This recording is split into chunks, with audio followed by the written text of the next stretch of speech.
Right, here we go.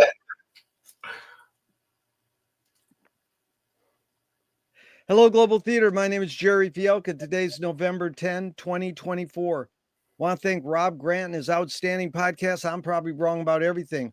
Also want to thank Frank Zappa and Stinkfoot Orchestra for introducing me to our guest today, Joey Fabian. Where in the heck you calling in from, Joey? I'm in Mountain View, California, sitting in my studio known as the Tomato Farm. How cool is that? The first question is, what is the best thing for a human being? I'd say love and acceptance. I love that. Love is the word I get the most, but I rarely get acceptance. That is an amazing word. What's your favorite form of information? How it comes into you?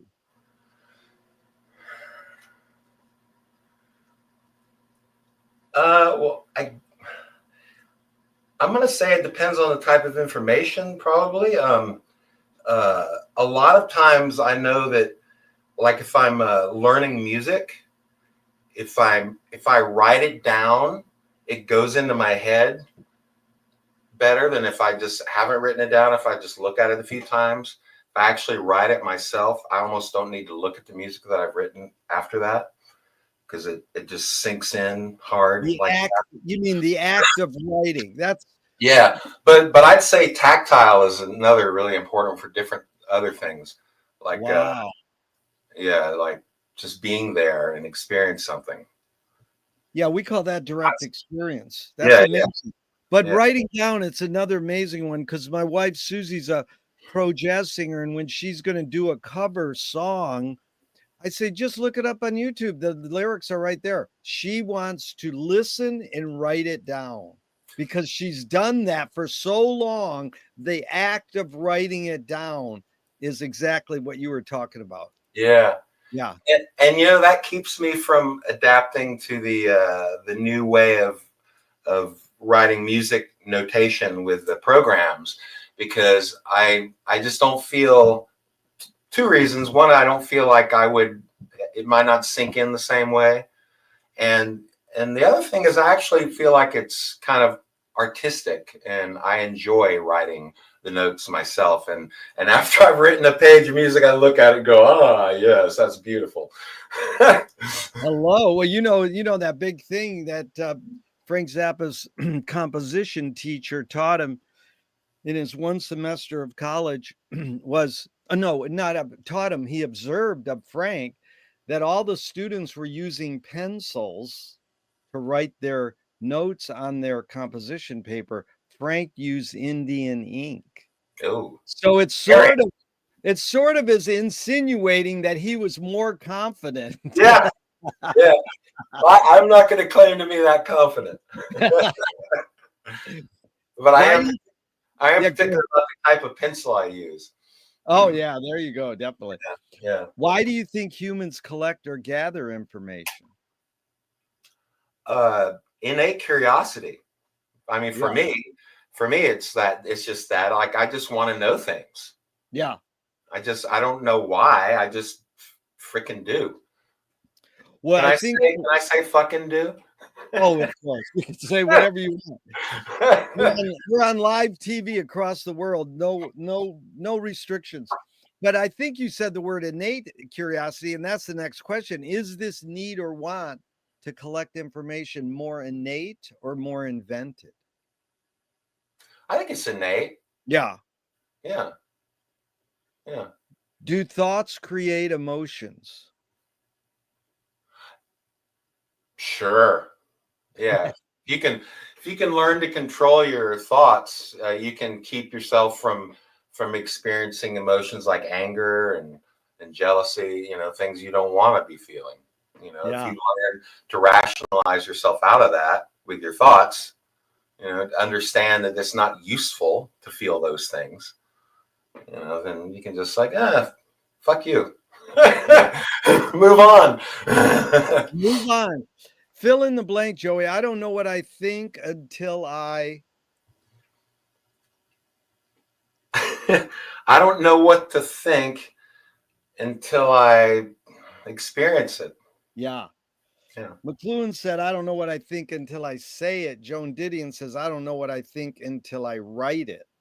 Hmm. So experience it is what I get the most. I get do it, experience it. Yeah. Really good. So can humans think without language? Of course. How would they have developed language Yeah. otherwise? Chomsky says the language is not just words. It's a culture, a tradition, a unification of community, a whole history that creates what a community is. What do you do when language doesn't work? When language breaks down, what do you do? What do I do? Yeah. Oh, okay. Society as a whole is another answer altogether. But what do I do? Maybe get frustrated. Yeah, because I feel like I should be able to express this to you. I know words. I know alternate words for the same thing. How can I not get this across? That Yeah. would be one of the first things I experience. Yeah. You're But up. unfortunately, the world responds violently usually. It's sad. We need to learn how to have conflict resolution. I mean, it's like we can work it out. But do you think humans, your observations of humans in general, are we more feeling beings or more thinking beings? Oh, I everybody thinks, but yeah, we feelings are something that we need to learn to be in control of and understand that they're not always reflecting a rational view of the real world, but we can't avoid feelings either. I mean, they just happen. Um, yeah, I Yeah. think. Bridget Bardot Did says, I when answer the question? oh yeah, no, here's the thing, Joey, they're just prompts. You don't Yeah. have to, my thing is you don't have to answer the question. All you have to do is, just react Oh, so in any way. bluefish is It's an just, appropriate answer too. say it again. Bluefish is an appropriate answer too.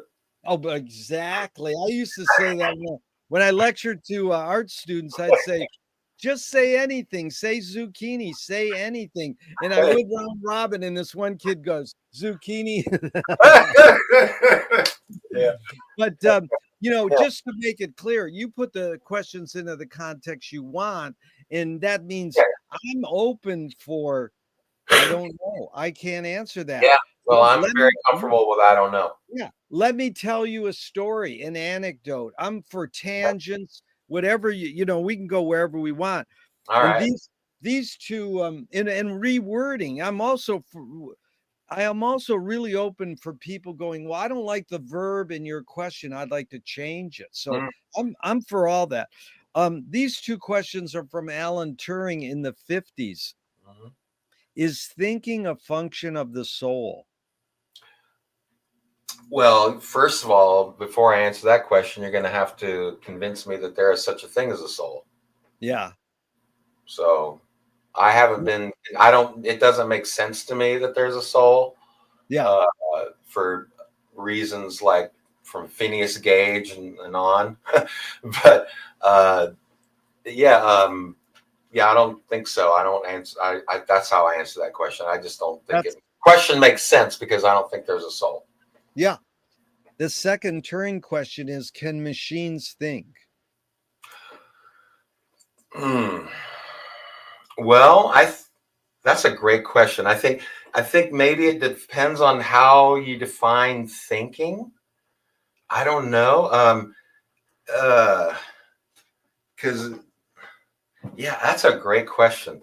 Because we seem to be designing. I mean, I'm typing something into my phone and it knows what word is coming up.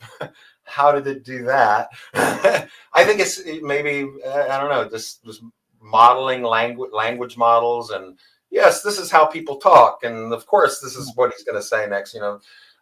They're writing that into the code, but yeah, I I don't think in a classic sense machines yet can think. We're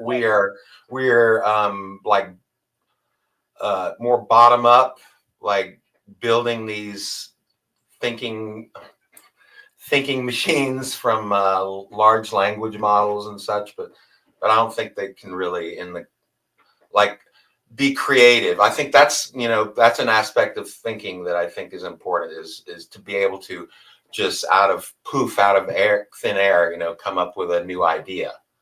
Yeah. And I don't know if machines could do that. Yeah, that's what most people say. Not yet. They can't think yet. Not yet. Prepare to bow to our machine overlords in the near future, right? Well, yeah. And two things I usually say about thinking. Bridget Bardot says, "When I make love, I don't think," and I'm like, "Good luck. How do you turn your brain off?" That's like people who meditate. They go, "Okay, now think about not thinking." Oh, that's the battle with meditation is like forcing thoughts out all the time. It's like, no. I'm going to get killed. No, stop.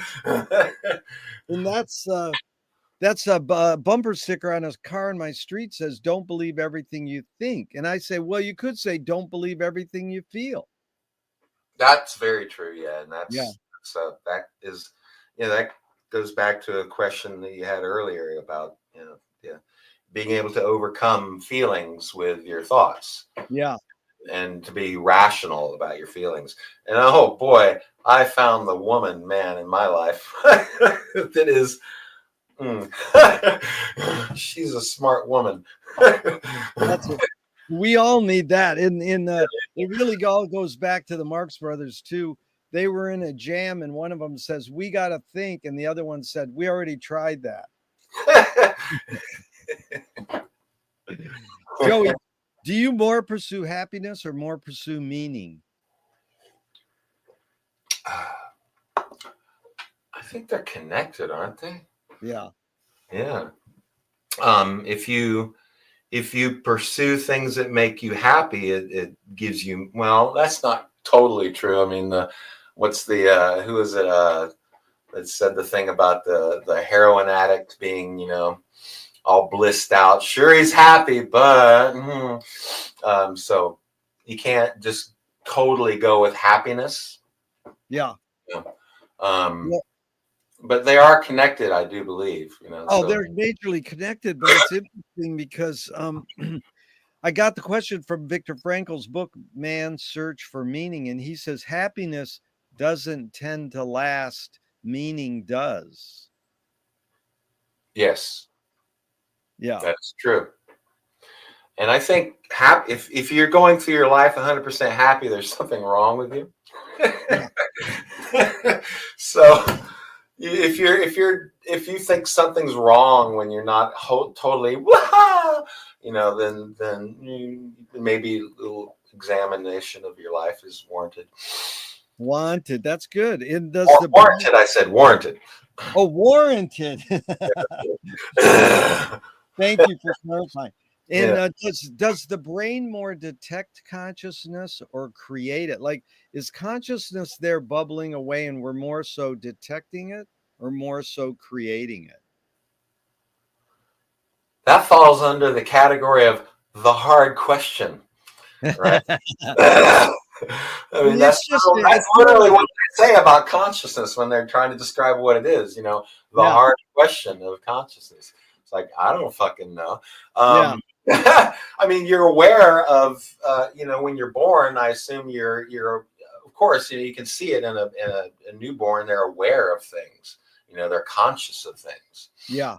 You touch them and they react, and they're so they didn't think about that, so I will, repeat the question again. I'm sorry. Yeah. Is it, do we more detect consciousness or create it? Detect it, or I would say, in my analogy of the newborn, they would be more detected.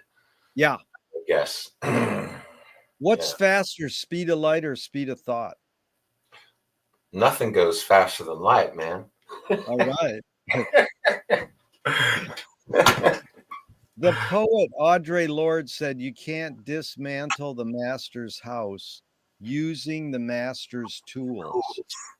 Her colleague Yvonne Rayner said you can if you expose the tools. What new tool do you suggest?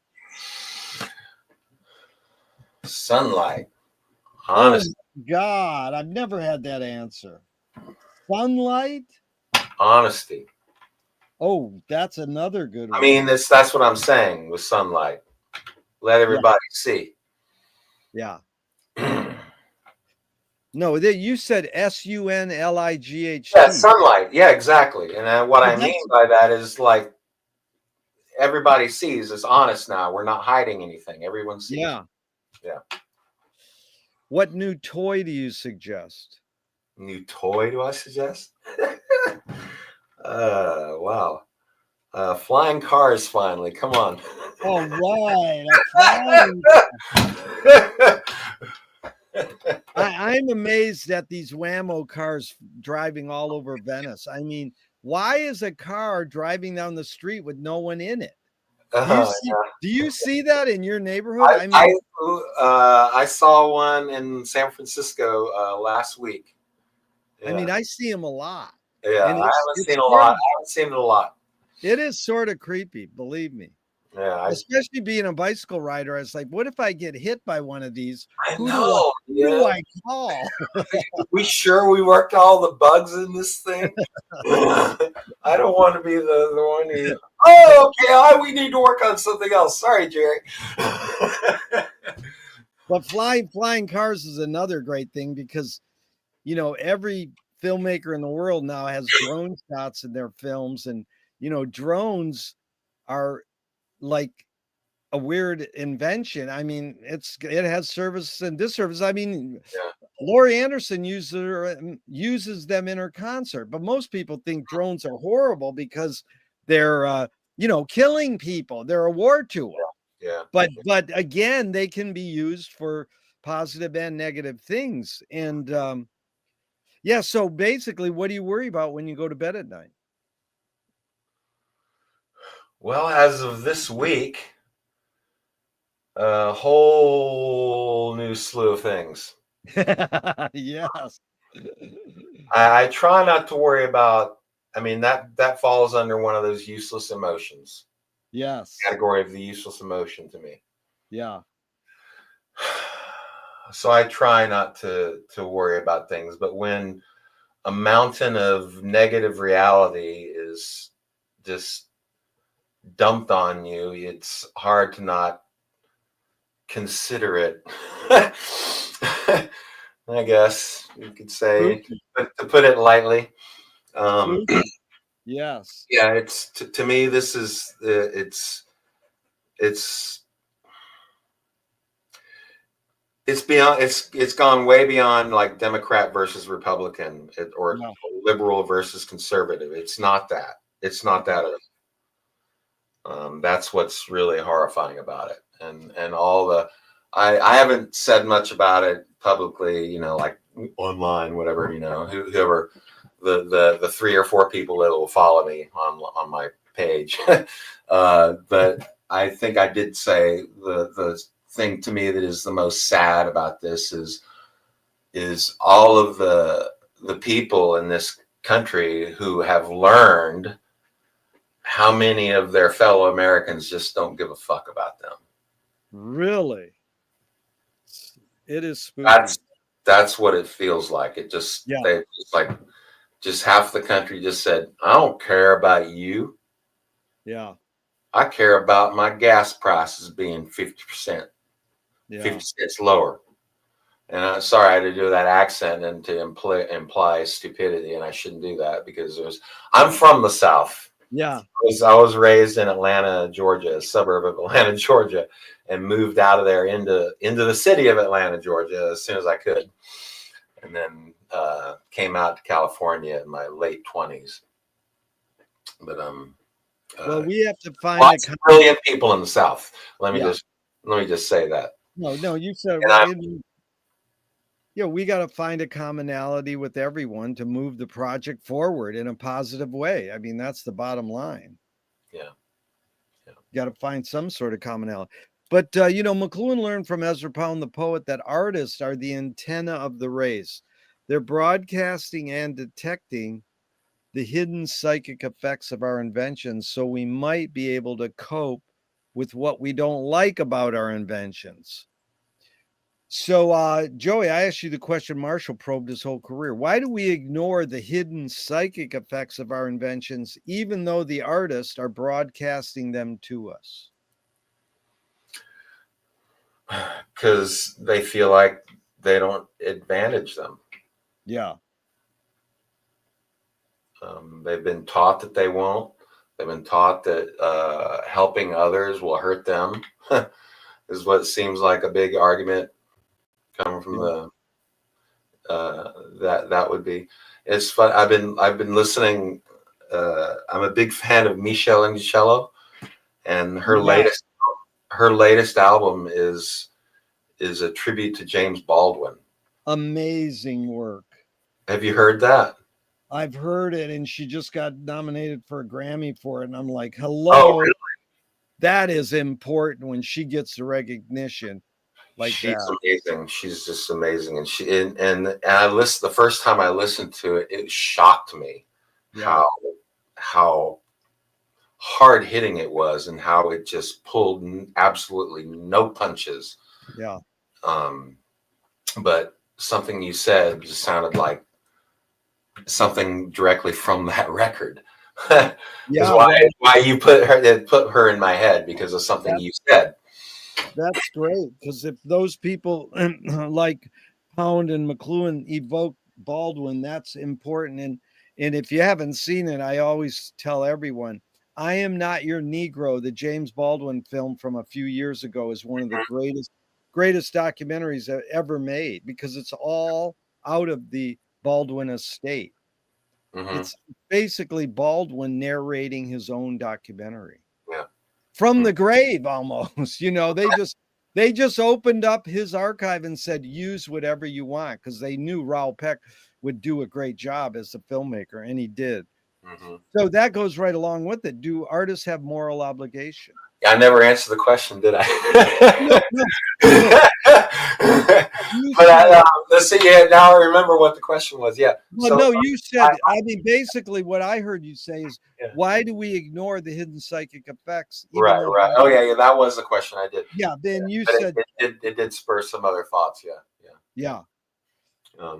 But yeah, the thing that you said that reminded me was that she talks about how only the poets are the ones who feel and see what's really out there. Yeah. It's not the priests, it's not the politicians, it's only the poets who have the ability. And I have a little skepticism about that, come on. It's I don't seem obvious. Some things do seem quite obvious. Yeah, and I wouldn't say limiting to the word only. Poets do have a lot to say, and they always let them do one poem at the inauguration. But poets are everywhere, and poetry is happening to us in all different ways. So she's aware. I mean, basically, it's what Gary Snyder said. Poetry, the task of the poet is to see the world without language, then put that seeing into language. So it's just like seeing with new eyes. That's what poets are helping us do, probably. Right. That's why some of it hits us so hard. Yeah. And that's what artists are doing. They're revealing, like we were talking about flying cars or self-driving cars. Poets and artists are revealing what these inventions are really doing to us. Mm-hmm. Most people would say, well, a car takes me from point A to point B faster, and it's got a heater and the radio. So, I like it. But we don't realize the hidden psychic effects of cars, what they really do to us. They isolate us, and we're not moving together. Right. It's like private mobility. Right. But do you think artists have moral obligation? I do. Yeah. I do. First of all, to themselves, I think. I think that they should be, if you're going to express art, it should not be contrived. It should be yours. And that's something this question comes up a lot, like, because there's a lot of music that I like that is incredibly complex, like the Zappa. You know, since my mid-20s, Zappa's basically been God to me. Yeah. And there's other music that is incredibly simple. Yeah. I'm a huge fan of Emmylou Harris, for Yeah. example. But the thing that sets there's a lot of complex music that no. And a lot of simple music, same thing. You know, I just doesn't hit me. And I think a large factor involved there with my appreciation of it is when I listen to it, does it feel contrived? Or does it feel like it's really this person saying what this person wants to say? Yeah. Or is it okay, this is what I think other people want to hear. This seems to be popular these days. I'm going to make something that's sort of like this. And that's what I hear, you know, that's been that way for decades. You know, you hear that on pop radio. Yeah. That because, you know, more than decades probably. But I think that's, to me, and I'm probably biased in my own ways, of course, we all are. But that's what hits me with simple music and complex music, or whether I like it or not. It doesn't mean that it's, oh, Joey likes complex music because he's way into Zappa. No, I like, my wife is from Zimbabwe, and she listens to a lot of, sometimes, you know, popular music from that part of the world. But quite often, my favorite thing she listens to is the traditional music from that part world. Not many people, I didn't know this. The thing that's in the East or the West that we call the kalimba, a thumb piano, is an invention from Zimbabwe. They call it the mbira. Yes. And they use that a lot. There'll be big ones and small ones with gourds around them and stuff. And then the chanting and the other drums and shakers. And I love that. And it's complex in its own way, but not nearly like a, you know, piece of music like Inca Roads is complex, you know, but in its own way. But it's very simple in its own way too. Very easy to approach. You hear it immediately. You just get it. You don't have to think about it. It's beautiful. I love the thumb piano. I have one hanging over there, and we're going to get into music. I fell in love with the thumb piano through one of my favorite artists in the world, a person named Steve Tibbetts. I don't know if you know Steve Tibbetts. Yeah. I used to work at a place in Georgia called Turtles Records and Tapes, and the jazz buyer got to know that I had a very eclectic taste in music, and he gave me a Steve Tibbetts album called Safe Journey to listen to. Thought Joey will get this, and boy did I. He's one of my favorite artists on the planet, and that's where I was really introduced to the kalimba or the mbira. Is he uses one a lot next to a massively distorted Mothra guitar and tablas. I've got to explore that more. Oh, Steve Tibbetts is amazing. He's an artist that you can't compare to anyone else. Yeah. You can't say he sounds like this or this or this. He just sounds like Steve Tibbetts. That is beautiful. So are you more afraid of new ideas or more afraid of old ideas? Ooh, well, more afraid. Okay, because I'm afraid of both. there's classifications of both that I'm afraid of, but more afraid. That's a good question. I would say more afraid of the old ideas. Yeah, that are lingering. You know, more afraid of those for sure. Because they're ones that are visibly doing harm to our world. Yeah, old ideas that we should have shed that are lingering and fucking things up. Yep. Can you conjure up your earliest memory ever, or one of them? You know, I can still see it, a little piece of it in my head. I described this to my mom when I was maybe 6 or 7 or 8 years old. I remember describing this to my mother. And it was this vision of a fireplace with the bricks and the mantle, and I told her about that, and she said that was the house we had in La Puente. Because I was raised in Atlanta, but I'm adopted. My parents were mother was from Georgia and my father was from South Carolina, and they had both been living in California when they got me. I was picked up from the Los Angeles County Hospital. um, and so my first year and a half was in California. Wow. Yeah, La Puente, California. And she said that was the house, and that we had that in the house in La Puente. And so that I must have been, very, very young, but Pretty that's good like boy. a glimpse of in my head, Yeah. and I can still see it. Most people say 3 or 4. Having Yeah. memory at 1 is Yeah, pretty good. it's not like a really solid Yeah. memory of something. It's just a vision. Is memory more a curse or more a blessing? More a curse or more a blessing? I would say it's a blessing because our memories are what make us what we are.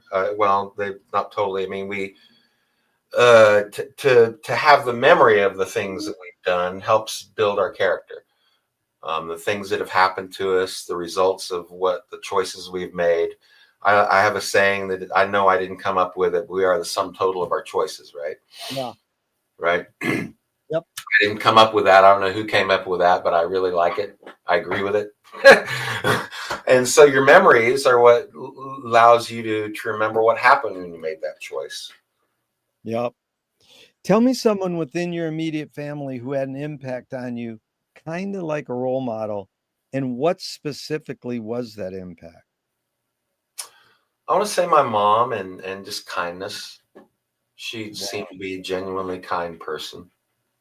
I remember once about 10 years before she died, I literally wrote her a letter to tell her, just to not to say it on the phone, but just to have, so she could have the letter to look at if she wanted to, because just to describe how much her kindness meant to me. Dude, And that is very touching, man. And oh, so it's really beautiful, Joey, especially taking the time to write a letter. That's important. Because the cliche is call your mother every week, but well, to we're write, mortals. We're mortals, and you don't always gonna have the chance to do those things, right? yeah. And now the same question outside your immediate family, someone who had an impact on you, and what was that impact? Frank Zappa What did you mainly had get? one of the most important impacts on me. Yeah. Now we're going to go into And Frank. We're going to I can tell you what that quote is. It's that tell me. it's that quote where he says, "If you end up with a boring, miserable life because you listen to your teacher," I can't remember the exact order, but you know the quote I'm talking about. If you listen to your teacher, your parents, your priest, or some guy telling you how to do your shit, you deserve it. Yeah. And you were talking about. I hate to say this because I love my father, but but he had a grand influence on me too, in a kind of a negative way, that where he was, and I respect him for it because he had to do the work to get to pay the bills and everything, but he was a miserable son of a bitch. Wow. And I saw trying to do something that you want with your life, to do what you want with your life, because I believe this is it. I don't believe once you die that there's anything else. I think this is it. Yeah. um uh we get one shot, and I want to try to make that one shot, at least try. If I don't make it, I can say, well, at least I tried, At you know. least you tried. Yeah. Yeah. So he was miserable, and I didn't want to have a miserable life.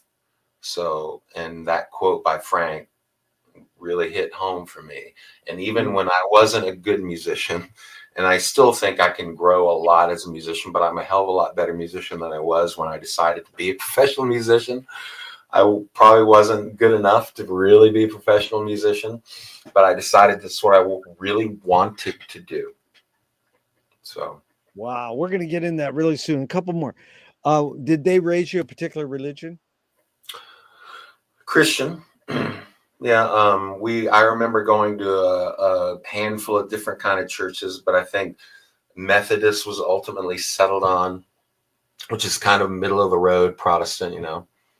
I don't remember anything violent from the Methodist sermons, except there was one week when the guy got all fire and brimstony. There was talking about how you could pass out in this life if the pain got too much. There's no passing out in hell. Ah! He got all, you know, and I started. I remember there's a few elements that got me by the time I was about 13 or 14, not to buy into any of it. One was like studying Roman and Greek mythology in school and seeing why did that fall away? Why are we not? And then the development of that and understanding the development of the other Christian, the other religions, and then also getting into science. I got what got me really excited about science was the Apollo moon landings when I was a kid, and it just started to not make any sense to me. And so I wouldn't have called myself an atheist at that point, but that's kind of what I think I was, because I would start to go to church. I would go to Sunday school class and deal with that, and then there was a church service afterwards. And at one point, I remember I would ask my mom, I need to go to the bathroom about 10 minutes into the sermon, and I would just wander around the churchyard for about 45, 50 minutes and come back 5 minutes before it was over. I remember one week my mom leaned over to me and said, I'm never bringing you here again.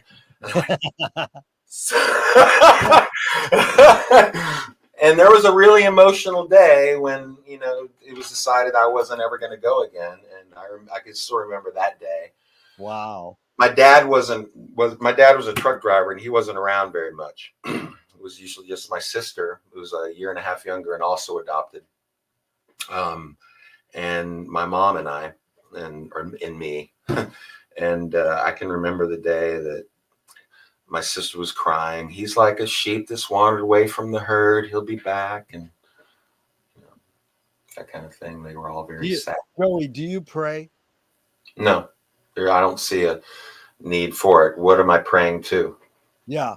If God does exist, what would you like God to say to you after you die? Ha! Fooled you.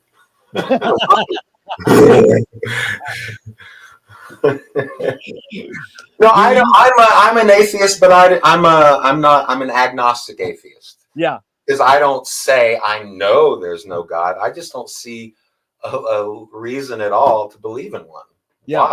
Why? Can you show every reason people give me? I can punch holes in it all day. Yeah. And not that I want to, but the reason I would do that is because I am seeking the truth about things. It's not that it's to my advantage for there to be no God either, you know, either way. I just want to know what's real. And I remember being given a Bible when I was young, and I remember reading it, and it was just like, this doesn't make any sense. And yeah, so I just want to know what's real. If there's a God, I'd like to know there is. You know, I'm not saying for sure there isn't. Like I said, I'm an agnostic atheist. Anyway, you evoked Louis Buñuel's great line, I'm for anyone who seeks the truth, but I part ways when they claim they found it. There you go. Yeah. There's something like that. A friend of mine told me years ago, somebody tells you they know the truth, run away. Yeah. Yeah, something like that. What do evil people exist, or does evil use people as a vehicle? Well, I don't think evil is a thing. It is, I mean, other than an act that can be classified as evil, Yeah. you know, that's subjective to a degree, isn't it? Yeah. Somebody, like someone will say that two men that love each other kissing is evil. Yeah. So no, I don't agree with that at all. So Well, the hidden question really, Joey, is how do you advise someone to deal with an enemy? And I'll set it up. Alan Watts says, if you acknowledge your enemy, you empower them. Coppola stole from the mob and the samurai, keep your friends close and your enemies closer. JFK said, forgive your enemy, but don't forget their name. And Fellini says, I need an enemy. So it's a lot of thoughts. The basic question is, how do you advise someone to deal with an enemy?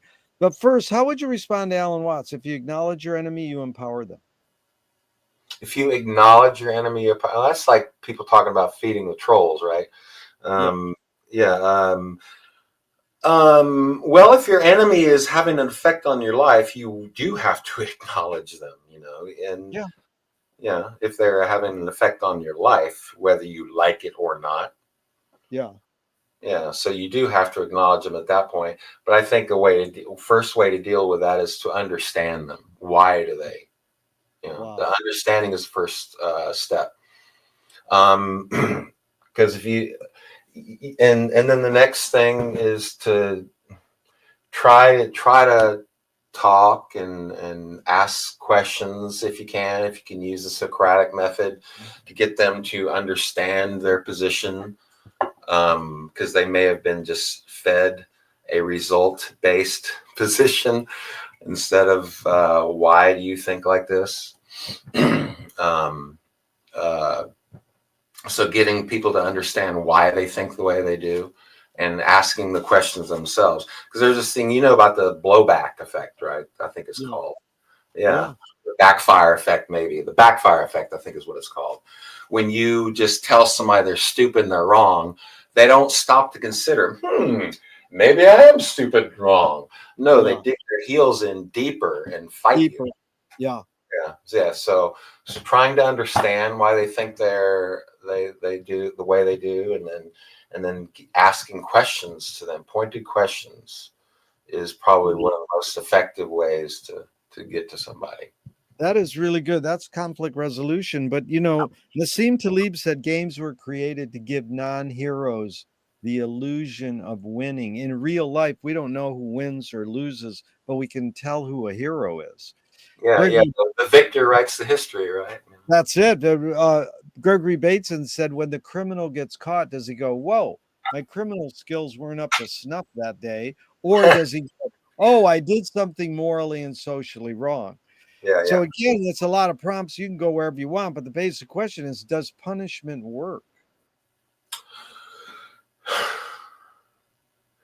Yeah, in a form of rehabilitation, it can. Yeah. Um, um, it depends on the person. Sometimes just locking somebody up and punishing them can be enough. But for some types of people, it's not enough. You have to actually do the work to rehabilitate them. And Yeah. that's what is problem with our prison system, is there is almost no rehabilitation. It's all Yeah. about incarceration and Yeah. just, yeah. Good observation. James Joyce was the first projectionist in Dublin 100 years ago. He basically checked out. He said, this is stupid. Why should I go inside a building and see a movie of a tree when I can go outside and see a real tree? Years later, Faulkner said, sometimes the best fiction is more true than journalism. Why do we have to recreate things in order to get them? Why do we have to go to a theatrical play of people acting out life? Why don't we just live life? Well, I think that these acts cause us to reflect upon our real life Yeah. and maybe make improvements and changes. You know, it's like holding up a mirror so you can Yeah. see yourself. Like, Yeah. oh, wow, that's me, huh? Really good. Great metaphor, mirror. So Joey, walk us through your tipping point when you go, music is my calling. You know, you you can, tell us a little about are you going to see live music, or are you listening to recorded music when you're in grade school and high school? And where did you pick up your first instrument? And then at what point did you go, that's my calling, that's what I'm going to do for my life? Okay, let me see. Let me go way back to the beginning. The first thing I remember, very young, my grandfather gave me a pea green Motorola radio. And I used to go to sleep every night just listening to music.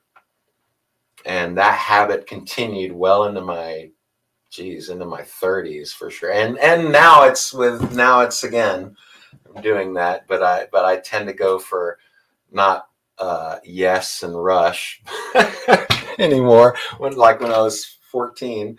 But these days it's like Elliott Carter or something, Eric Satie, maybe something a little more relaxing. Wow, wait a minute. I gotta tell you, saying Elliott Carter, when Kronos hired Frank to write a piece for uh-huh. them, and Mm-hmm. I got to talk to them because it was really hard. And they said Frank was the hardest composer that they financed him to write, commissioned him to write a piece for them. I Yeah. says, who's the hardest? Who else is the hardest composer in the world besides Frank? And they went, Elliott Carter. Wow. Wow. And your range was so good because I love Satie, and Satie is like just the exact opposite, almost. He's sort of sneakingly, as you said earlier, so simple. Yeah. Yeah. No, But it's that's really an those, amazing. there's that combination of notes. That's beautiful. Just yes. Well, that's great. You go from Yes and Rush to Elliott Carter and Satie. But I mean, okay, so you're What was growing it? up. What were we talking about a second ago? Because I had something. Yeah, so you're growing up and you're Oh yeah, hearing yeah, yeah. So yeah, more. And then listen. where did you go? So Okay, I'm gonna play. Yeah. so it's funny. I have a kind of a weird theory about that. I wanted to play an instrument from the time I was pretty young. I got a set of drums. I don't know if you can. Oh yeah, I can see it. That's great. There it is. There's me. Cool. There's me with my drums.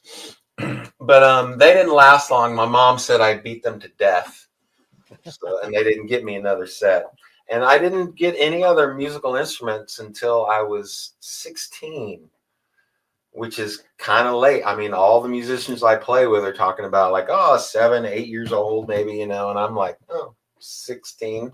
So I'm kind of a late starter, but I wanted to. And my theory that I mentioned earlier is that my parents looked at the world of those evil heathen rock and rollers and thought, hey, we get him a guitar, he's gonna turn into one of them, Yeah. So it wasn't until I started delivering papers when I was 16 or washing tables or washing dishes and bussing tables and started saving my money, and they knew what I was saving it for. The first year at Christmas, I did not ask for an instrument in like 5 or 6 years.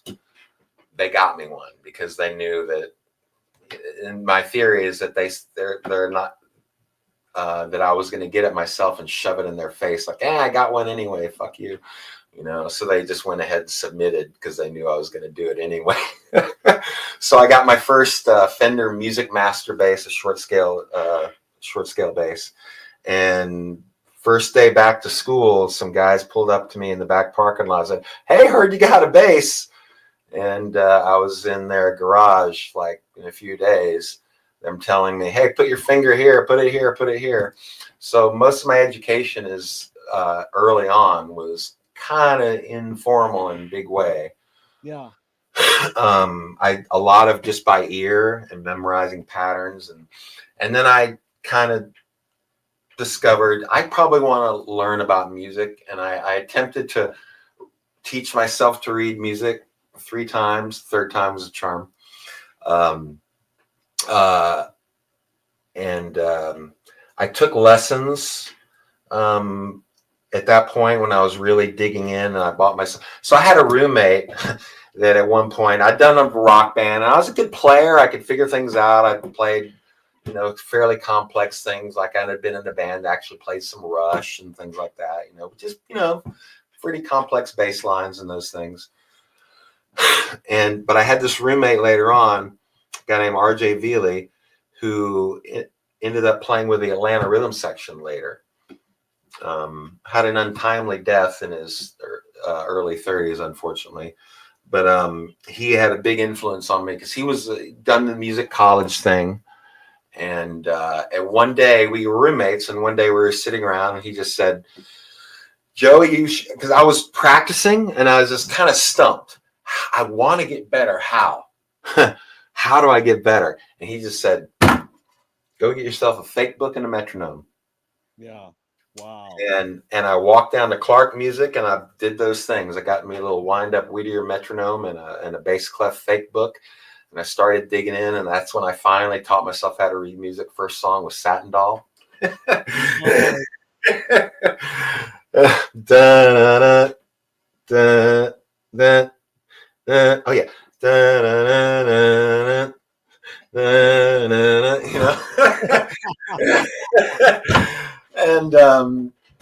And then I started trying to figure out what those frickin' chords meant, and because the fake book just has chords and melodies, right, in a form.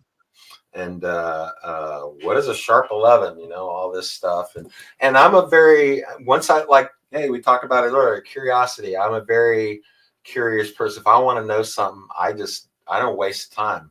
I just go find the information and I dig in. And so I taught myself all this stuff, through other people, of course. But I have had lessons, a couple of lessons. There was a guy named Rich Nanista when I was still living in Atlanta. He was the head of the bass department at Georgia State. And I had one lesson with him that he gave me enough information for a year, Wow. Yeah, just I see what you need here. You need to learn this, and I've still got the paper somewhere, and he just wrote thing after thing on it. I said, you need to get all this together, and I'm like, okay. And I started digging into that. I would like to mention, as far as teachers, Craig Chambers and Coney Farrell. They were people that I met. Craig Chambers is a person I went to high school with, who I've lost track of, unfortunately. Don't know what happened to him ever since he went to the Navy when he was 18. And then Coney Farrell was a guy that we met. Craig and I were attending a midnight movie showing of Yes songs, and we met Coney. And Coney knew how to play the bass line to Yours Is No Disgrace. And wow. Part of the Sunrise. I was like, ooh, I want to know how to do that. And Coney and I became really great friends, and we still are. And he's in Atlanta still. But so then I took lessons after I moved out here. I started playing. A guy came up to me at a music store I started working at. I met a guy named Herschel Yadovitz in the neighborhood, who's Chris Isaac's guitar player now. Yeah. Palo Alto guy. And then moved out here from Atlanta and ended up in Palo Alto. And Herschel used to have a studio downtown called H-Man Studios.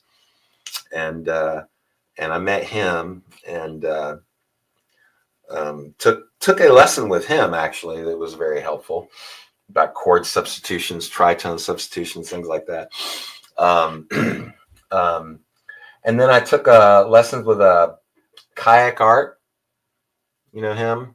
He's a Pakistani gentleman, grew up in Germany, mostly, I believe. Uh-huh. Played with John McLaughlin. Has a band called Garage Mahal, if you've heard of them.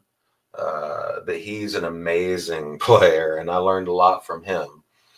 One of the things I learned from him that was great for my experiences with playing Frank's music is the Indian rhythmic pyramid, how you divide beats into sevens and fives and things like that, which has come in very handy playing Frank's music.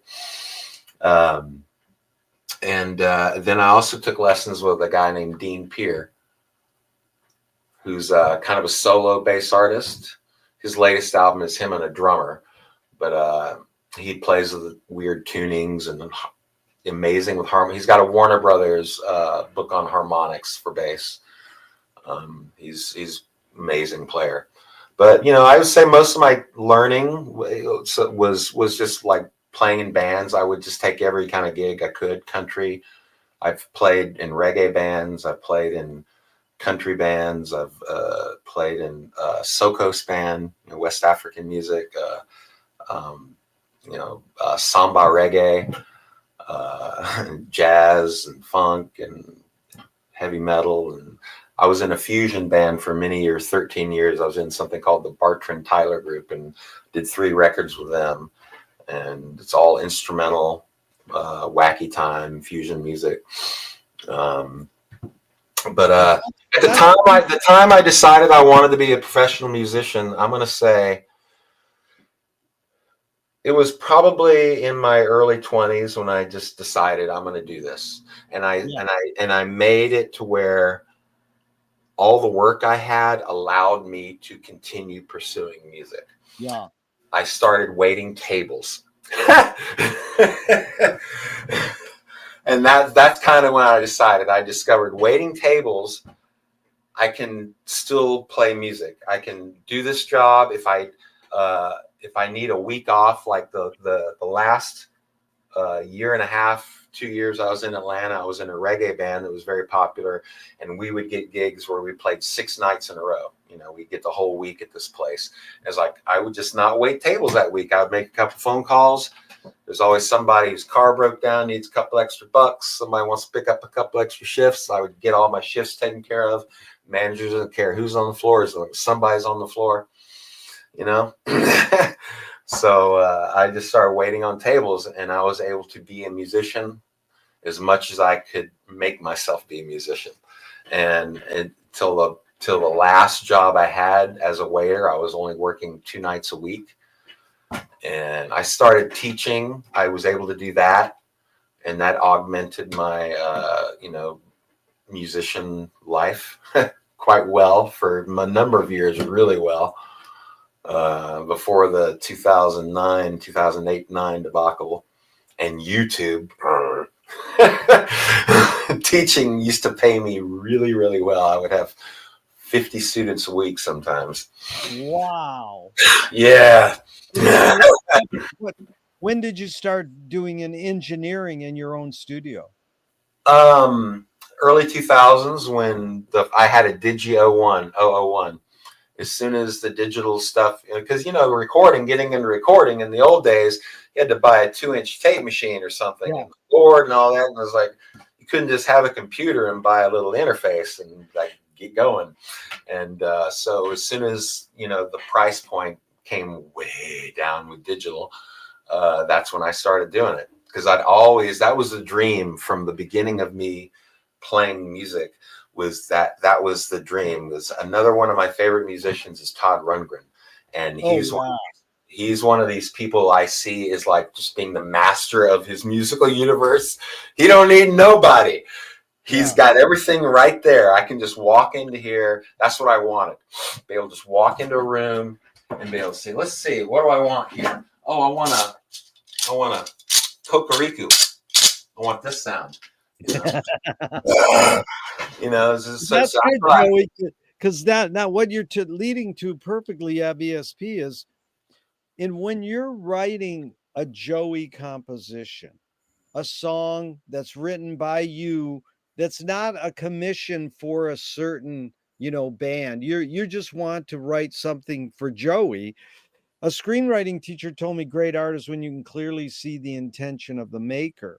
Kubrick says the opposite. Great art is when you can clearly not see the intention of the maker. What role does intention play in your creative process when you're writing one of your own compositions? Intention. Well, my ultimate intent is to enjoy it. That's the thing that stifled my writing for so long, was I would try to write things and I would never share them because I didn't like it. Wow. So when I got to the point when I could write something and go, I like that. So then how much, Duchamp said there's no art without an audience. How much are you thinking of your potential listener from that point on? I'm not. I'm thinking about what I want to hear. Yeah. I'm not thinking about the listener. I mean, if I've done commission writing before, and then I am thinking about the listener. Yeah. I have people tell me, like I wrote a piece of music for I've written a couple pieces of music for like themes for podcasts, for example. Yeah. First time I did it, the guy told me he wanted Philip Glass meets Miles Davis.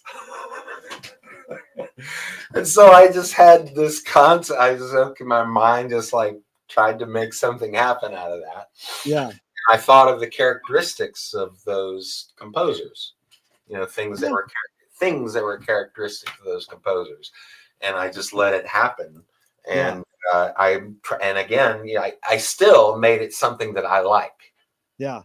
And fortunately, and this has happened both times when I've done this, the person who wanted me to write them for it loved it. So, so the second one, now I'm trying to remember what exactly she said, but I ended up using the instruments I ended up using was piano, fretless bass, shaker, and mandolin. No, mandolin. I said and piano, mandolin, fretless bass, and shaker. And I made this theme for a podcast called Finding Me, and she gave me some characters. I think she said modern. One thing she said, I know. Anyway, I can't remember all the things she said for some reason right now, but she ended up loving what I do, and fortunately, I made it all to grid. And so when she asked me later, "Can you chop it up, make this a little shorter?" I was able to, okay, and have it still sound like a cohesive piece of music. Yeah. Well, let's dive into music now. This perfect entry, and McLuhan says that everything we invent extends some humanness, like knife and fork extends our teeth. Shutter in a camera extends our eyelid. Maybe even non-tangible, say religion or philosophy, extends consciousness. What does the bass guitar, your main instrument, extend? What humanness does the bass guitar extend?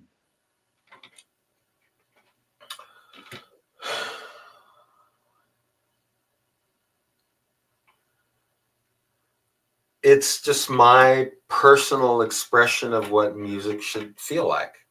Yeah. Fortunately, the bass has a grand influence on how music feels. Yes. So, bass is a great vehicle for me to express that, how I want music to feel. Yeah. What's the function of music? The function of music. Wow.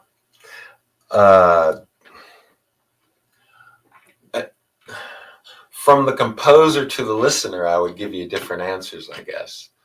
Although the composer, if I reflect my answer to composition for myself, I would want to have that experience that I would give the listener. In other words, like I would want to enjoy listening to it.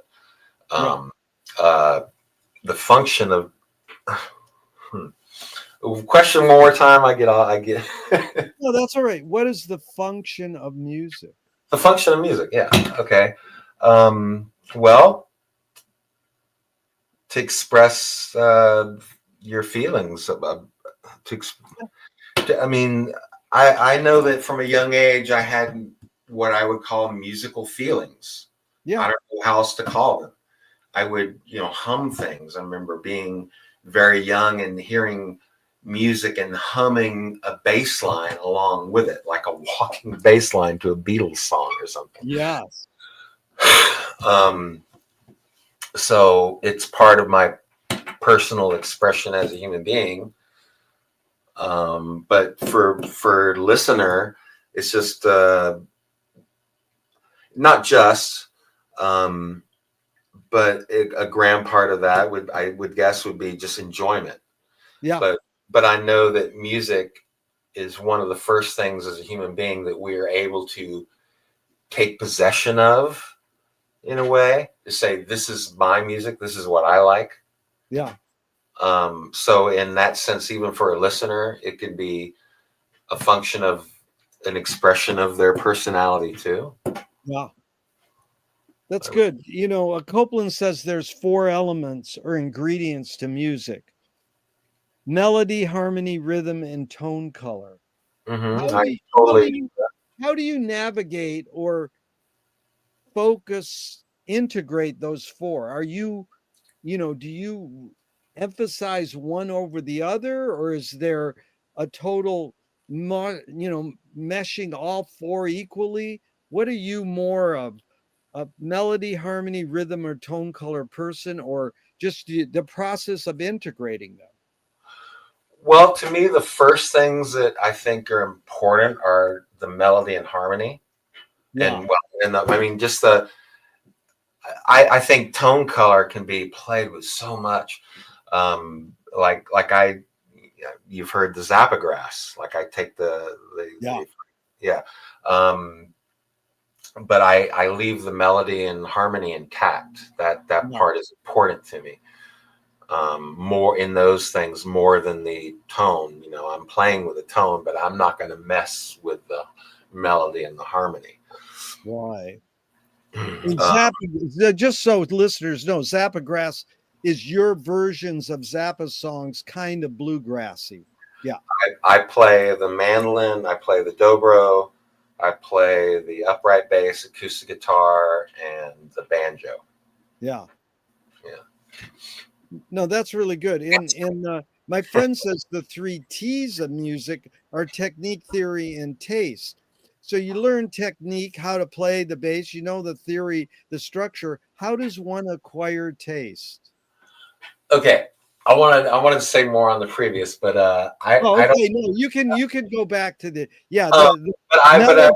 produce as a producer, as somebody who produces music, I do look for a balance between those things. The four Four pillars. elements. Yeah, yeah, Amber can be inspiring.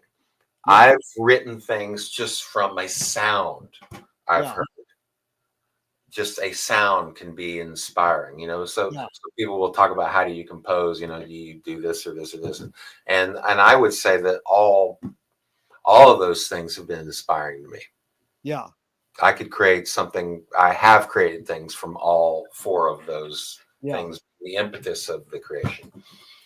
Um, so I look for a balance between them. That's why I think you find bass players are great producers, because for a bass player to be effective, he has to listen to everything and understand that you're the bottom of everything.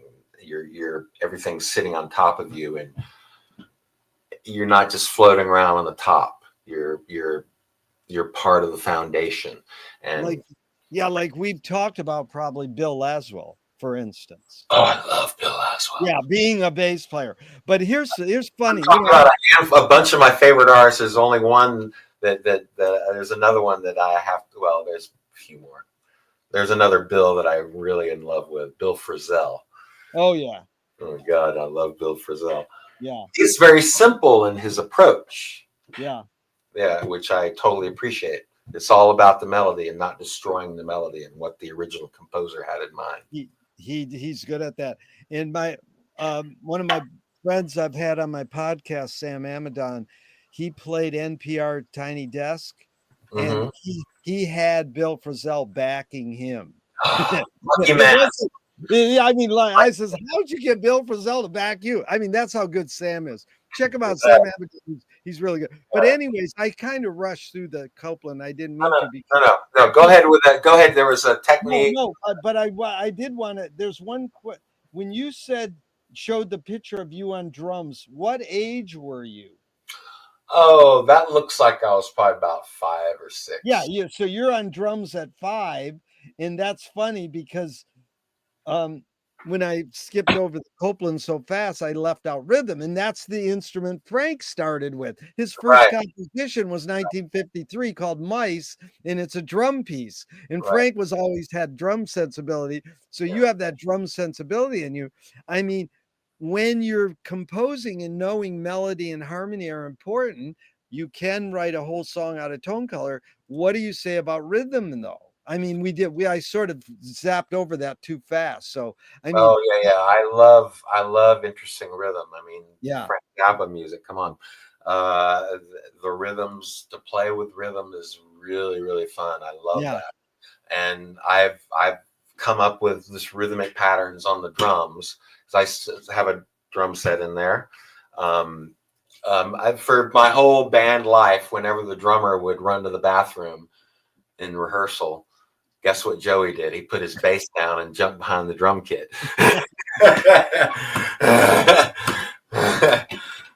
So I've always loved playing the drums. Yeah. But yeah, Okay. So, I've written just rhythmic patterns that sound cool. And then from there, I can hear, to me, it's like when I write stuff, and I can remember this feeling first when I was with the Barker and Tyler group, the way I would compose the bass line, I wouldn't think about it. I would just, here's what I would think about. What do I want to hear? What would sound cool, dude? yeah. And then I figure out what I heard in my head that sounded cool. Yeah. And that's how I like to compose. I like to kind of, you have to think about a lot of things, sometimes. But my favorite way of composing is to not think too much and just let it, what do I want to hear?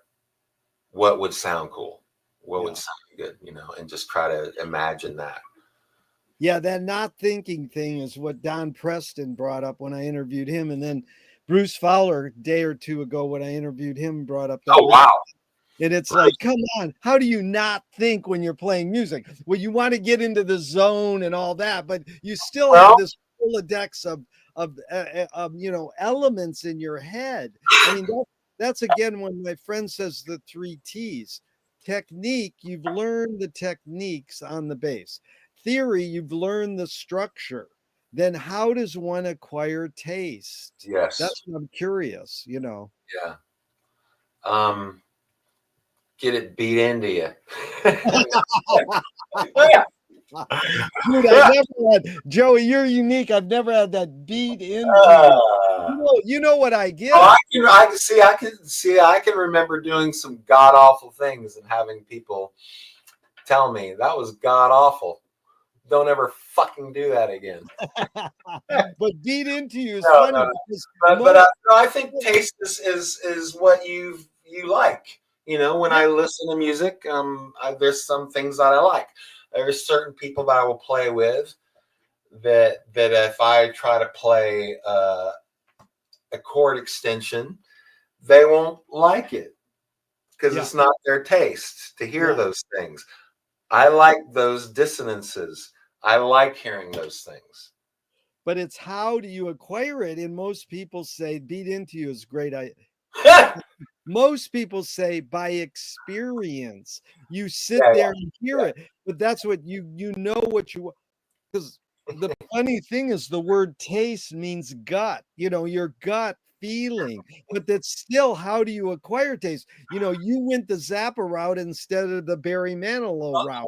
Yeah, well, no, I didn't argue too much with those people. Let's say when they were telling me and I heard what they're talking about, you're absolutely right. But it's also guilty pleasure because the funny thing is that the percussionist who first played with Dweezil and was in one of the One Shot Deal. No, not Khalil. One Shot Deal, and he Billy Holting. Yeah, he played with Barry Manilow. Oh, wow. So he went from Barry Manilow. I have a friend here in the Bay Area who played bass with Barry Manilow. Right. So, I mean, but you know what I'm saying? It's like Frank making value judgments on Pat Boone and all the white rock and rollers ripping off Little Richard or whatever. So we do acquire, there is this thing called taste. And it's funny, how do we acquire it? I mean, me and you probably acquired it from listening to the radio. Yeah. Or going to the record stores and the clerks would go, "Hey, Joey, have you heard this one?" How do we acquire taste is the question. It's like that. I remember my first Zappa album. Yeah. Well, yeah, I want to get into Zappa. Let me follow. Oh, yeah. Well, let me follow up with the taste question, and then we'll go into break. But this is McLuhan saying, and I'm really curious your reaction to this. Not that I'm asking you to agree or disagree. He said, song is slowed down speech. The reason cultures have different musical taste is ultimately connected to language differences. So it goes right to your wife in being from Africa. She has a different she was raised with a different language, or she had other languages. So the reason cultures have different musical tastes He is also all likes Tool and Frank Zappa. And we went to see Animals as Leaders last week. Wow. Because she wanted to go see them. Wow. I like them too, but she was the one. Right. Let's go. Like, Right. That's okay. you have a great partner and wife, but I'm just saying, is different musical taste connected to language difference, or do you see any? I don't know. I think that why are people speaking different languages? They're of a different culture, and different cultures develop different music. And when you grow up around this kind of music, of course you're gonna learn to appreciate that first. I mean, that's what Yeah. everybody around you is. So I think it's maybe illusory to think that. Okay. Yeah. Now, what's more fundamental, language or music? Wow, great question. Because I've thought about this one a lot, and I've wondered, like, what's the origin of music? And I tend to think that it had to be some like imitating bird song or something like that. Yeah. And then rhythm. People detected rhythms in nature and of some kind or another. Like a And woodpecker and yeah, yeah. a bird whistle. Yeah. And those things I would think probably happened before a language was developed. Yeah. Yeah. What tell me an instrumental that makes you laugh. An instrumental that makes me laugh? Huh.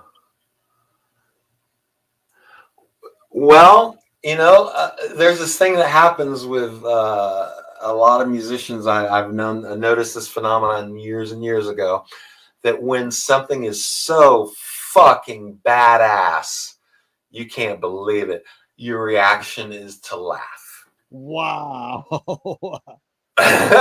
So I could think of many pieces of music like that have hit me. It's just so, Well, tell me one instrumental that's so badass it made you laugh. first time I heard Drowning Witch. Wow.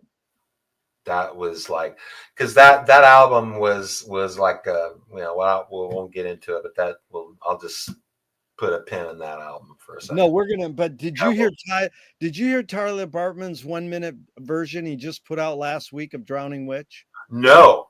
Oh, you got to hear this. It's unbelievable. Okay. Yes. Yeah, So now, Joey, your history. Amazing. He kind of pisses me off.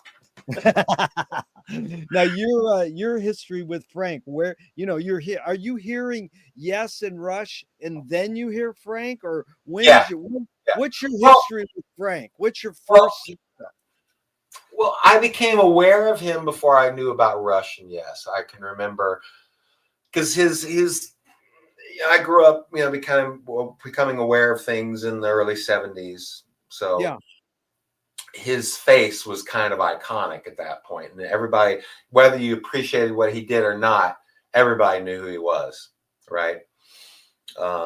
So I became aware of him. But the first thing I heard that I connected, so there's this funny thing. I remember seeing these little catalogs or something that had the Bird, Woodstock, Snoopy and Woodstock. And it said, "Don't eat the yellow Woodstock with Don't Eat the Yellow Snow" on it. Yeah. And I used to listen to this radio station in Atlanta on Sunday nights. They would have the comedy hour. Yeah. And one night after the comedy hour was over, you started to hear that, and I just hung on. What is this? Dun, dun, dun, dun, dun, dun, dun. And there, Don't Eat the Yellow Snow, and that was like. And then I listened all the way through, and I don't remember how much of it I appreciate. I was pretty young. I was maybe like 12 or something, I guess. Yeah. and that's when I remember becoming aware, because after the song they said who it was, and I was like, oh, there's that name, that funny face I've been seeing. That's what that guy sounds like. Yeah. And so I didn't really become a fan at that point. It was just like an awareness of him. And then I became very interested in music and wanting to play it. And the first record I had was a Stevie Wonder record, honestly. That was the first thing. Yeah, I loved him. And I loved Elton John, the classic era Elton John stuff. I loved that. I loved Dee Murray, the bass player, and Elton John. I remember really digging, like, that instrument is cool. Yeah. And Nate Watts too with the Stevie stuff. The first song was "You Haven't Done Nothing." That was a song. It was a 45. You Haven't Done Nothing. That was the first one. Wow. Boy, I get distracted with what your question was. But so I got into that, and then I had a friend whose mom worked at Peaches Records in Atlanta. And so she got all these, the promo cutout albums. And I was at his house one day, kind of just looking through the big stack of albums he had. And I was into, at that point, I was kind of, the testosterone was kind of drilling through my body, and I was getting into AC/DC and Judas Priest and Iron Maiden, that kind of stuff, One woman or something. I don't know what was happening to me. And but very interested in music, and still I wasn't playing yet. And so I'm fishing through his records, and there's this album with this really interesting cover, Rush, A Farewell to Kings. And I picked up this album, and I went, what is this? And he just said, it sucks. You can have it if you want it. So I took it home, and I found it very compelling, very interesting. This is very different. And so that led me into being like, I like, as a teenager, you have a kind of music you like. I like prog rock. And so it was so it was like Rush and Yes and Genesis and King Crimson and even Renaissance and PFM and all those bands. But I still liked, things with a feel to it. Like, I remember liking Rory Gallagher for some reason. Just some great. And and the Allman Brothers. Always loved the Allman Brothers. But when what was the first Zappa album you really got them? I mean, what was the first Zappa album you started with besides? Okay. All right. So so I was so I had this ear for, Dixie Dregs was another big thing for me. I love Dixie Dregs. But so I had this friend in the neighborhood who's a little older than the rest of us. He had gone into the Air Force, and we became kind of close for a while, and we were hanging out and going to movies and just music stores or record stores. He was way into music. And one day we were in a Turtles Records, South Lake Mall, Mora, Georgia, and he pulled out Zoot Lures and said, Zappa, right? And I'm like, yeah, I've heard of him, and I'd heard, maybe some things and on the radio. There's rare things he would get played on the radio.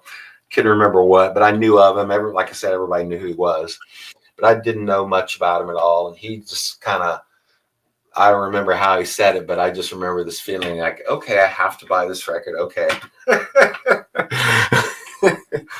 And I liked it. I really liked it. Especially the tune Zoot Lures, which happens to be the first thing I ever learned of his on an instrument, on a guitar, actually. The chords are so intriguing. What is it? These chords are, what are these? They don't sound like other chords. Yeah. That's a good start. Zoot Lures, I like that. Yeah. But I didn't get totally dug into him. But later on, I was working at a record store. It was that same Turtles record store years later. I was working there, actually. And Ship Arriving Too Late to Save a Drowning, which was the current album. And of course, the store had a free promo copy that they could play to all the customers to drive them out of the store. And it became side 2 of that album became my favorite thing to play. That and the reformed Mahavishnu album with Jonas Hellborg. Nice. Those are my 2 favorites, I remember. And there was just one day listening to Drowning Witch that it just hit me like a ton of bricks. All this prog stuff that I'm into, this guy is like, there's Rush, and this guy is like, and it just like, I got to explore this guy more. And that became my process of buying every Zappa album. Amazing. So, Joey, yeah. did you do Zappa Grass before you joined Stinkfoot, or were Yeah. you doing Zappa? You were doing Zappa cover bands, or just Zappa recording sessions or projects? Well, there's been a couple of bands that I've before the recording. There was a jam band called Hot Trivet I was in with a buddy of mine, Chris Rossback, and we played Peaches and Regalia and Echidna Zarf, and I think and then we had that same guy, Chris. We had a trio with a drummer named Greg Thomas, who, if you've heard my Donnie's Such an Asshole, he's the drummer and marimba player on that. Great piece. Yeah. We had a jazz trio called, inventively named, Rossback, Thomas, and Fabian. And we used to play Blessed Relief. Funny story about that. We were playing at a little cafe in Palo Alto one night. And after we were done playing it, a woman in the audience said, "That's very pretty. Who wrote that?" And the drummer, Greg, says, "Frank Zappa." And she said, "No, really, who wrote it?"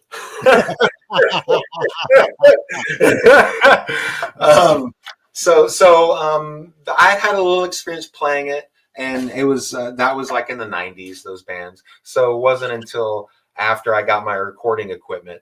And so to speak to my learning, tactile, I want to do something. That's how I'm going to learn to use my Pro Tools and my mics and mic preamps and stuff, is to start working on something.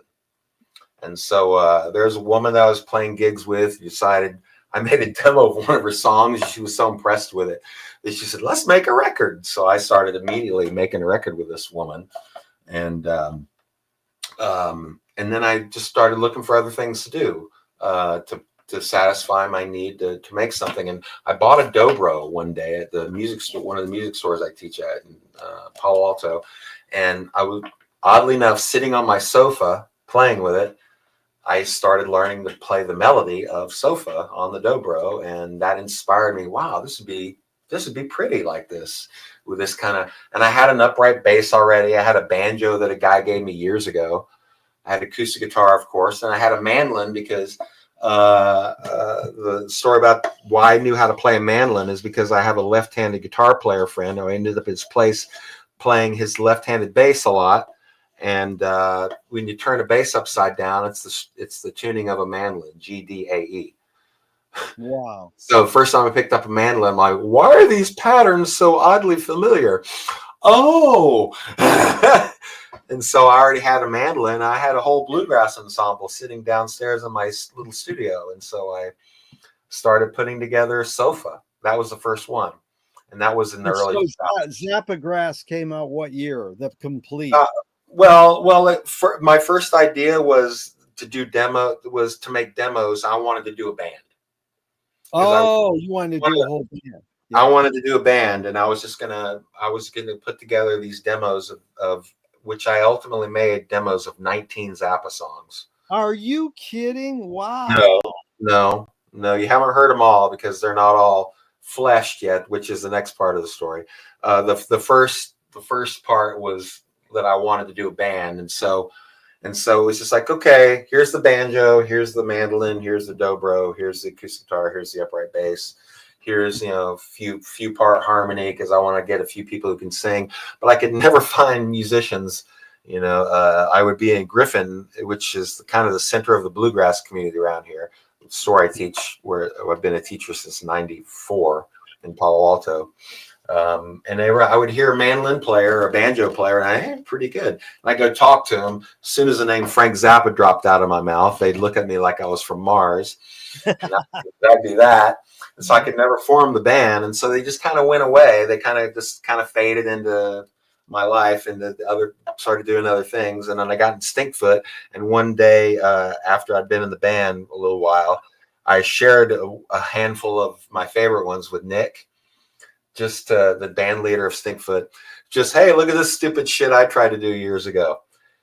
And he shared them with our sound guy, Scotty. And Scotty was like, we need to like play these like before and between sets, And I was like, really? You want to do that? And so that's the second stage, is me kind of going to work on them again. I see. And so like now, like Sofa has like, I think 4 dobros on it.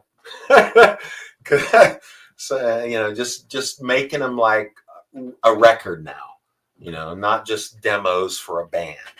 Yeah. So I'm finishing them now. I just got a violin part for How Could I Be Such a Fool 2 days ago. Oh, how cool. Because Joey, I really think someday you could easily find 4 people to play Zappa Grass. I mean, come on. Jerry Garcia did the David Grisman thing and turned us all on to bluegrass. I mean, there's a lot of progressive bluegrass people. Yeah. But how did you... Sessions, that album? Yeah. Sam Bush and those guys. Yeah. How did you meet Nick, and who reached out to who? Okay. So I have a friend. We have a mutual friend, and a fellow named Jimmy Goings, fabulous musician, studio owner, producer around here. And he was running sound. Nick has another group he's been playing with for, at least 2 decades, called the House Rockers. And they're one of these bands that I've always dreamed of getting in. It plays the big money gigs. They play all the hits. They play Earth, Wind and Fire and Bruce Springsteen and all that. And they make a lot of money. Well, I'm doing blues gigs for $150. Anyway, so he's got this band, and they were doing a gig, and Jimmy was running sound, and they were on a break. Apparently, I'm recreating the story as Nick told me. I think I got it mostly right here. They were on a break, and Jimmy was just, hey, what else you got going on, Nick? And Jimmy knows me pretty well. As it says on the Stinkfoot Orchestra bio page, those who know Joey well know his passion for Zappa music to be a dominant aspect of his personality. So Jimmy knows me pretty well, and so he says to Nick, what else you got going on? And Nick says, I got this, and I got this Zappa band. And Jimmy just throws this, is Joey Fabian your bass player? Wow. And Nick is like, Nick was like, no, but I think you need to tell me who Joey Fabian is, because at that time they were actually looking for the band had started a couple years ago, and I had sort of like through the grapevine heard that there was this band starting through a friend of mine that was his late cousin, but never heard much about it again, because if you know the history of the band, he wanted to do this show on the anniversary of Frank's 80th birthday, and then COVID hit, and they had to go underground. And they just kept practicing and learning songs. So the deal was, one of the singers wasn't getting along with people, and they decided to replace her. And she just happened to be the wife of the bass player, who quit in solidarity, apparently. So they needed a bass player. And they already had 2 fellows line up to audition, and I was number 3. And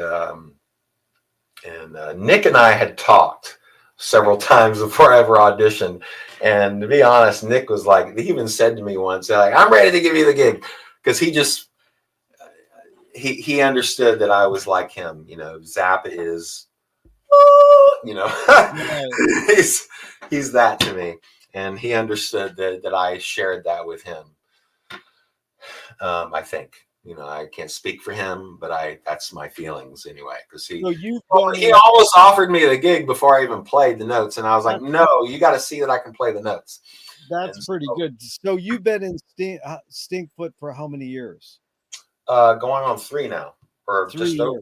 Yeah. Well, actually, now it's over 3. Huh. Yeah. Yeah. So, yeah. No, I got to tell you, when I They heard did one gig with the other guy, and then they knew he wasn't going to be doing it after the gig at that point. They were already you've been in the band, yes, but when I saw you do Bertram Redneck, I was like, nobody does Bertram Redneck. And when you did the sort of choreography at Muffin Man, besides nailing all the bass parts and being such a great presence, I was so impressed with those 2 things because they were so zap.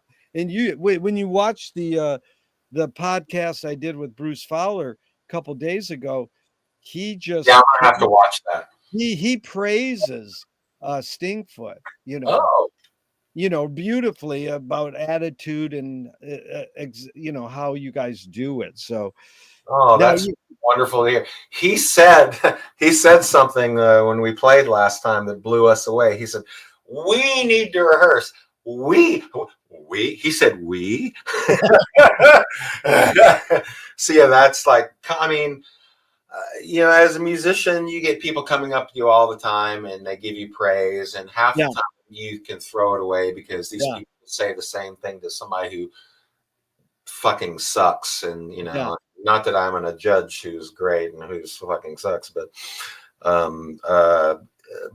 to hear people like that give us, and other people to give us the praise and to give us the props, like Arthur Barrow as well, has been incredibly nice to us. Oh yeah. I mean, Scott Tuna was like, Lisa, oh wow, amazing. Amazing. Well, Ray White and Ray, like, oh my God, what a sweetheart Ray is. Yeah. And I get to, here's the funny thing. So when we go out on the road, every road trip we have since the beginning, I've roomed with Napoleon or Ray. When Ray, and I had to ask Nick once, I said, why do I get to room with Napoleon and Ray? And he said, without missing a beat, he just looked at me and said, because you said, why do I get to? And it is great for me being like the Zappa fiend that I am, because they're very generous with their stories. And I just laugh it up, man. I love it. Yeah, and since then, I also had Napoleon on my podcast. Yeah, I saw that. I've been watching it. Yeah. Yeah. But Joey, I asked for 90 minutes, and we're already past 90. Oh my God, really? Yeah, we can go a little longer, but I mean, I hope we can. This has just been a great conversation. I didn't even notice. No, I hope we. I really hope. Go ahead, ask me. Start writing down however you want to do it.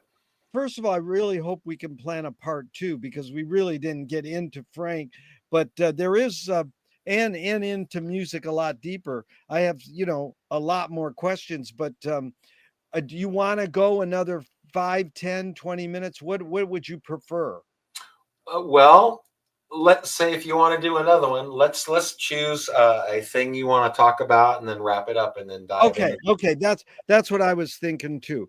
Yeah. Because this is something Frank specific. In 1969, he was in LA Free Press, and I have that poster hanging up that you gave me. Oh wow, very cool! In my studio as soon as I got back at that trip. Thank you, man. Thank you. That's so cool. And so you mentioned that this is the LA Free Press. You mentioned Pauline Oliveira's work with sound above the audible and below, creating a mass. And you said you liked that idea. So this is how Frank responded to the question. Not that it created a mass, it created something audible. It produced a sum indifference tone which happened to be located within the audible frequency range. By combining something so high you couldn't hear it and something so low you couldn't hear it, it yields something in the middle that you could hear. Whether you liked what you heard in the middle is another question. The concept is brilliant. So I'm just curious what Frank is talking about. Does that resonate with you? Can you explain it any further? No, I'm just like going like, here. Something so high you can't hear it, something so low you can't hear it, being And it yields something in the middle that you can hear. And it's like creating a match. I've never considered that concept until just now. Right. Because someone said it's like overtone. Yeah. How do you explain Yeah. what an overtone is? Wow, overtone. Well, I know that I just know what they are. It's a natural phenomena. I mean, music is just these molecules spinning at, these faster and slower rates to create the pitches. Yeah. Um, That's overtones, like you hear a single note and then you hear a series of overtones as well. yeah. It's just a part of, it's like a physical aspect of the universe is what they are. They're just, Well, it's the words he uses is it produced a some indifference yeah, tone. I mean, it makes sense because of overtones that there would be something in the middle. Yeah.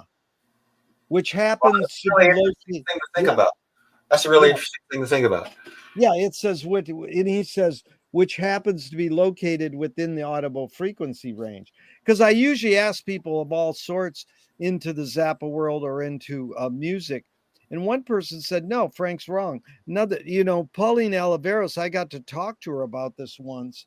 And, it's just an interesting thing because Frank was interested in what I got in with Bruce, science and art. What's the Yeah. difference between science and art?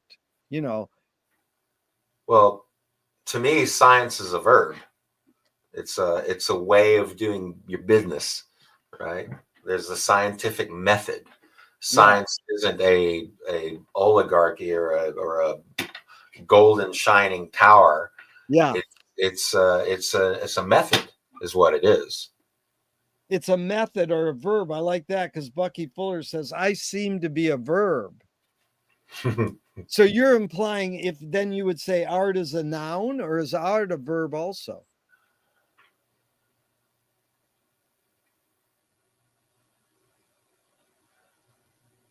Wow. I guess it could be both. I mean, in a grand sense, people will say their life is art, right? The way Yeah, you live your life, and that can be things that are intangible, like the way you treat people. yeah. Um, This uh, is Jean Cocteau said, art is science made clear. hmm, Because, here's the funny thing I like about music. You play music, but indeed, you work at it, but it is a verb you usually say, we're going to go play music. yeah, Walter Patton said, all art aspires to the condition of music, like poetry, architecture, painting, all wishes it could be as cool as music. yeah. So music, you don't, Music is the best. yeah, music is the best. You play it. But then my friend said, oh, but notice what they put after the word art, artwork. Like you work at art. Yeah. Well, yeah, I think all artists have to. Yeah. It's a craft. It's a Yeah. craft, and Yeah. you respect the craft. Like I practice more now than almost I ever have because I'm playing in this fucking Zappa band, and this music is hard. And I've had friends of mine, through the grapevine and directly, like express that Joe has kicked it up a couple of notches in the last few years. This music makes you better. Working at this music makes you a better artist. Definitely. Yes, and it does take work, but we talked about earlier, like not thinking. You do the work, and then it flows. Yeah. I'm not like I love one of the things I love about like doing certain like when I get to play walking bass, like just in 4/4, I really love that. Yeah. Because to me, it's like a low frequency solo. As long as I outline the chords, I got a zillion ways I can do that. Yeah. I get to be creative with how I do it, as long as I fulfill my function as a bass player. There's so many ways I can have fun with creating walking bass lines. And I realize, I'm not really thinking a lot. I've just practiced these patterns of chords and approach notes and cadence and all these things, just so many times that I can just think a little ahead of what I want to do, and it just happens. Amazing. Yeah, that really nails it, Joey, because it is like when Don Preston said, and he's still playing and he's like 85, 90 years old. He just did a tour of Europe. And it's amazing because he's saying, don't think. Well, the guy's played with Elvin Jones and Frank and, helped score Apocalypse Now. He's done it all. But how do you not think? Because you have all that in your head. And he's just saying, you get into that zone where you don't let the rationale overtake the feeling, or however you want to describe it. Yeah, I think though, actually with the Stinkfoot Orchestra, that there's a combination of thinking and not thinking for sure. Yeah. Because there's certain passages that I'm like consciously counting, just to make sure I'm not gonna, I'm not gonna fuck up. So I am, there's a great deal of thinking on stage. I'm having a lot of fun, and there's certain times when I cannot think, certain songs I can just fall into the groove, and a lot of sections of songs, like in Inca Roads, there are sections where I can just let the music just flow. Yeah. But there are certain sections where I'm literally standing there go, 1, 2, 3, 4, 5, 6, 7. Because I always want to make sure I want to be on, because these things are such delicate teeter-tottering structures. Anybody does something just a little bit off and the whole thing crashes down. Yeah. And us Zappa fans are picky uni, man. Yeah. We know when there's a wrong note. Oh yeah, you ask Nick. I'm the pickiest bastard in the band. Are you really? Yeah, because I imagine Scott Tunis watching this. What would he have to say? Yeah. Well, I got to go back to the walking bass line just for a second, because you can get lost in it, but at the same time, you can really use it as a creative output, you're saying, and really expand the whole nature of something that sounds so simple. Oh yeah, you can create all kinds of tensions. You can create all kinds of really interesting tensions, and like one of my favorite things to do is find a common tone between several chords and hit that note every time at the same place. It creates this really beautiful, circular, I'm speaking metaphorically now, but like a circular feeling where you're always returning to this place, but the circle is always a little different, but you always come back to the same place. It's like Patrick O'Hearn's audition for Frank is the ocean is the ultimate solution. That's his audition. Wow. That is an amazing bass, and a transcendental bass part. But the one I wanted to tell you was my friend who's played in my band long time ago, but he's an amazing bass player. He taught at Bass Institute in Hollywood. His name's John Humphrey, and he played with Savoy Brown, Jean-Luc Ponty, Scott Henderson, and he played with Carole King. So he's played with everybody. And at one point I just said, John, what do you want to do, with bass player? Like you've reached the pinnacle. You've done it all. All of those people know what they're doing. Yeah. And I'm like, what do you want to do with your bass playing? What's your next step? And he goes, I want to be able to play the changes of a Confirmation by Charlie Parker better on bass, meaning exactly what you're saying. The bass line in confirmation by Charlie Parker.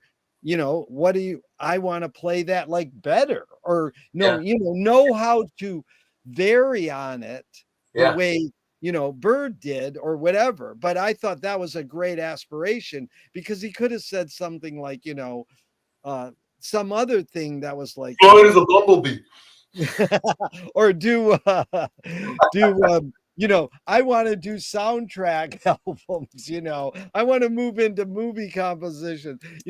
That's the funny thing. Of all people, Bruce Fowler has spent 30 years working with Hans Zimmer.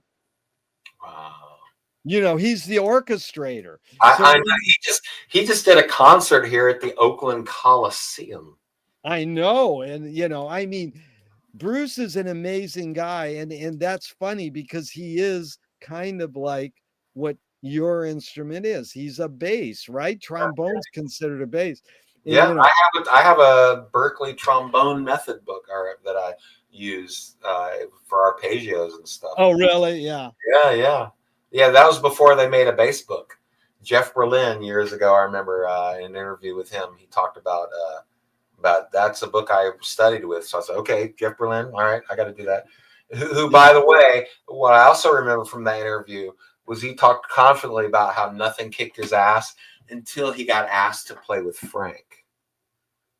But he did. He said, I ultimately figured it out, but boy, it was a little hard at first. but he auditioned. He didn't make it. Yeah, there was a whole. But I mean, with Vinny and everything, a whole story. Yeah, supposedly he asked for too much money. Yeah, that's in the autobiography. Yeah. Oh, it's in Jeff Berlin's autobiography. No, Frank's autobiography. Oh, it's in Frank's autobiography. Okay, yeah. And how about the other bass player? Played with Frank? No, there was, I was thinking, anyways, there's been a lot of great bass players played with Frank. Yeah. Tom Fowler, we just lost. Tom was amazing. Yes. Yeah. But it's really been a pleasure, Joey. I look forward to part 2. We'll schedule it. And I look forward to seeing Stinkfoot in my hometown of Venice, California again. Me too. This has been a lot of fun, Jerry. Well, thank you. Thank you so much. And I'm going to hit the end broadcast button now, but I hope this never ends and we can keep talking forever and ever.